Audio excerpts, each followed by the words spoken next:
What's up, YouTube? Not gonna do a collection update.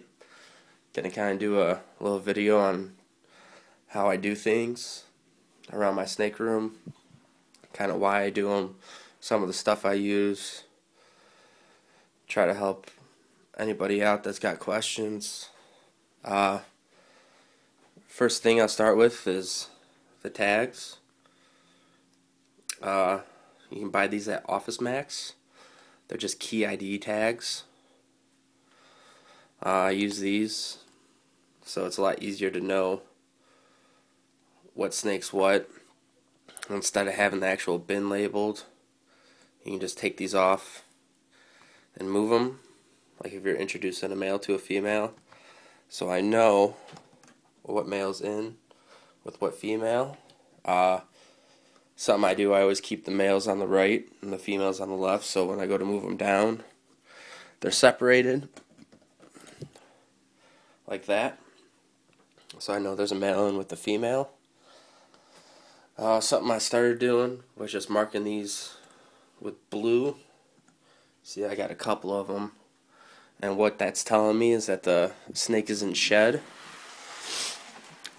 especially with this winter. I get my spray bottle and I spray the back of the tub because that's where the heat tape is, to kind of help boost up the humidity. I use the cypress mulch and just lay it in there because it makes it a lot easier to spot clean and helps hold the water better for the humidity, instead of the newspaper where you have to clean the whole bin out every single time.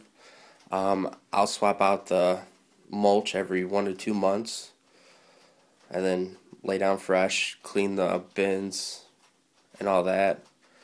It works for me. I've used the Aspen and the newspaper. Newspaper's just a pain because you gotta clean them all the time. And notice that the Aspen, if you get it wet, with it being so hot, it'll mold quickly. So yeah, that's pretty much how I set it up. These water bowls and those water bowls, my snakes like to use these as hides because they have the little opening. I get at the dollar store by the pet supplies. I would recommend going there to get your bowls because they're not going to tip over, they're cheap, and they work really well. I mean, unless you got 500 snakes, obviously you don't want to be cleaning them out all the time, but smaller collection, they work perfect. Thermostat I use on my racks, I got two of them. One controls these two. Got another one that controls the hatchling. It's just a Hydrofarm, and it's a on-off type. See, it just clicked on. I have it set at, I think it's 95 degrees, because at 90 degrees it doesn't quite heat up to 90 degrees. It drops down to like 87, 88, so I bump it up and it'll turn on and go to that desired temperature. Then it'll turn off, and once it drops about 5 degrees, I think, it'll turn on and off. When it gets to a lower degree, turn back on, get to the setting, turn back off. These work really well. You can find these on Amazon. They're only $25, and for racks, to me, they work perfectly fine. I've never had an issue.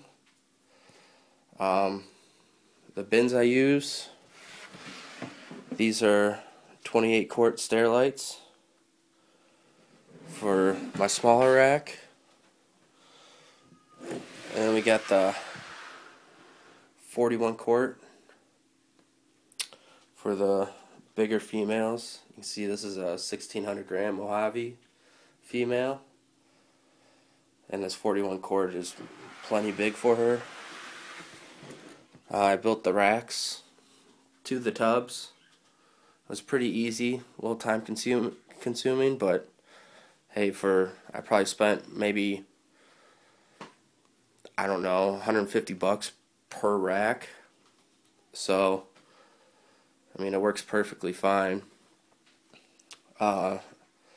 Smaller ones, I use the 6-quart just for the babies. I plan on upgrading all my racks to the Vision sometime in the near future. These are good, but they only last so long. I mean, some of them are starting to split where I have the screws in, even though I pre-drilled the holes, starting to split just from moving around and stuff like that. I do use the Reptile Scan app that you can get on your phone. I think it's $25, but they will print out a little thing you can scan for each individual animal, and you can record everything that you normally would on your index card. So it's not the greatest app right now, but they do take their customer feedback and how they can improve it. So when it started to now, it's definitely a big upgrade. Still has some upgrading to do. So it's not the perfect app, but it works really well. Let's see. Breed my own rats. Don't have too many. Use the Lab Cube. Forgot who makes this, but I get a 50-pound bag for $20, which is real cheap. I use that 1/2-inch hardware cloth you can get at any Home Depot or Menards for the rats. I use pine as the bedding.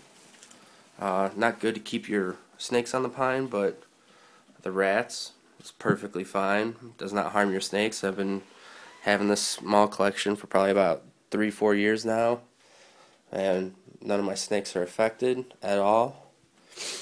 Got some African soft furs. You want to use the 1/4-inch mesh because when they're babies, they're too big and they will crawl out of the 1/2-inch. So you want to use the 1/4-inch. For your incubator, you want to use a Helix or a Herbstat, I believe the other one is, where it's not an on-off type.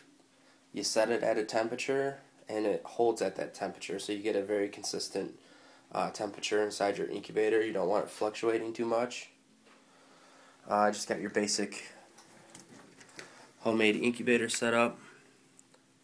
I just had this open so the temp dropped. It usually holds at about 88.5. I got the water bottle down there. The reason that people use the water bottle is because it retains the heat. So when you open this, your temp is going to drop, but that water inside that bottle is still the temperature before you opened it. So when you close this, it heats it back up. Let's see, got the fan up there, just a little computer fan. Hook it up to an old cell phone charger or beard trimmer charger and plug it in, and it works absolutely fine. One thing that I do recommend if you're breeding your own rats is to buy one of these. It's a little Febreze, I don't know, air freshener, and you don't plug it in or anything, but I always leave it by the fan, because if you go a day or two longer because you're busy and don't clean out the rats, they will start to stink, and that just helps keep your whole room smelling good and doesn't stink at all. So I would definitely recommend those. Yeah, that's pretty much it.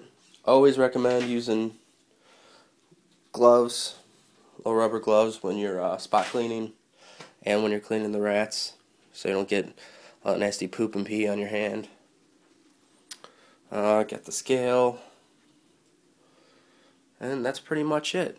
You guys have any questions or comments?